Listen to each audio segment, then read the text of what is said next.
Let's talk to Jonathan Davis, economist, podcast of the Booms and Bust podcasts, wealth advisor based in Oxfordshire, and if I last time I checked, a little bit Scottish. Good afternoon, Jonathan.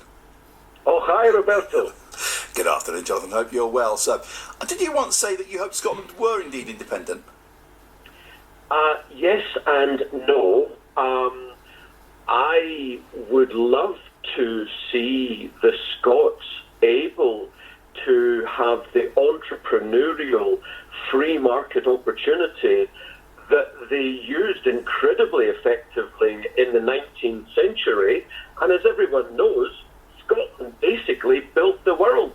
You go to Canada, you go to America, you go to Australia, you see incredible engineering works created by the Scots when the Scots went out into the world. Unfortunately, decades effectively of socialism in Scotland has dampened down the entrepreneurial spirit of the Scottish people.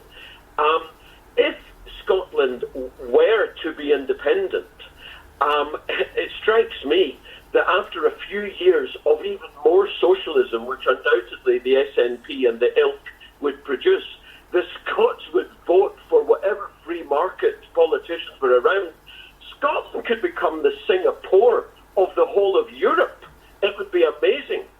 One final point, however, even if they did get independence from Westminster, from the United Kingdom, unfortunately the politicians up there would then want Scotland to become dependent upon the European Union. Well, that's a flaw. They'd achieve absolutely nothing. Okay, Jonathan, that's a flaw in the SNP thinking, because the EU, as much as Nicola Sturgeon would very much like to rejoin the EU could never allow it, because if they did it for Scotland, they would have to do it for Catalonia, and Spain will not stand for that, never. Well, you say that, but over the years we've had so many examples of this could not possibly happen. The European Central Bank, for example, will not bail Greece out, and so on. And yet that's exactly what it does. The EU makes up the rules as it goes along. So, I doubt very much that Brussels, whoever is in power in Brussels, will take note of little Spain. No, hang on, little Spain is a bit rude. Jonathan, you come on, Scotland has one desire, or some of the people in Scotland have a desire to have independence, have another referendum after the one in 2014, and the desire from Nicola Sturgeon is to rejoin the EU and have the euro. It's a lovely idea on her behalf, of course, but the problem is Spain would veto any idea, any notion of Scotland rejoining the EU, because if they did, they would have a problem with Catalonia. So it's not a question. With Brexit in the UK, that was always on the cards, because Britain was not part of the European Union. We never were. We're not that sort of people. But with Spain, they just can't do it. So I don't know, how independent can Scotland actually be? Well, well, first of all, I would love it if you were correct, and I certainly get your thesis that, one of the member countries of the EU would simply veto Scotland joining the EU. That would be absolutely sensational, because my thesis is if Scotland was given a referendum, and if Scotland voted to leave the United Kingdom, they would then have 5 or 10 years of arch socialism, and I tell you what, after 5 or 10 years, the Scots people would hold their hands up in disgust. They would vote out the socialists, and free marketers, entrepreneurs would come into politics in Scotland. And I'm telling you, Scotland, the language, the education system, the spirit of the Scottish people, they truly could be the Singapore of Europe.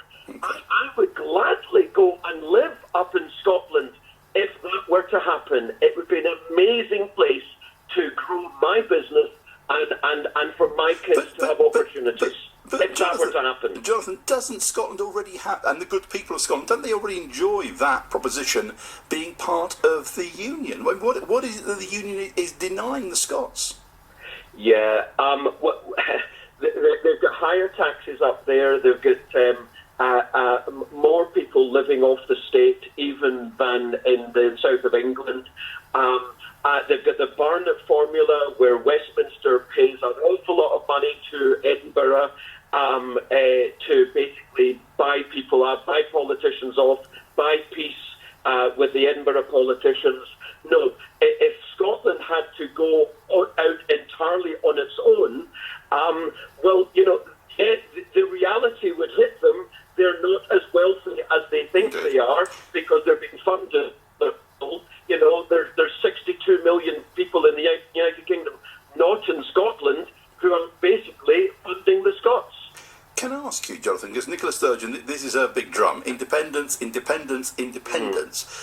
I might have this wrong, of course, but before the SNP moved in, the education system in Scotland was the envy of not just but of the world. You got education in Scotland, it was good. And you're right, I mean, scientists, engineers at Scotland has given extraordinary. The health system in Scotland has been brilliant. But you look at the education in particular system, you look at health system under the SNP, it's falling by the wayside. Yeah.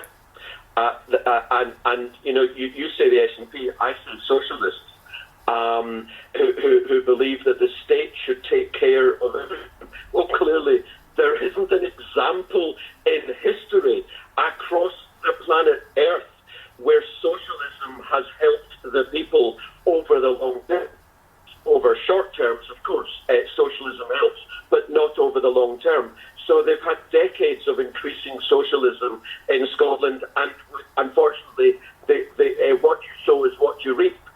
What I'm saying is, if they were independent, they had to look after themselves.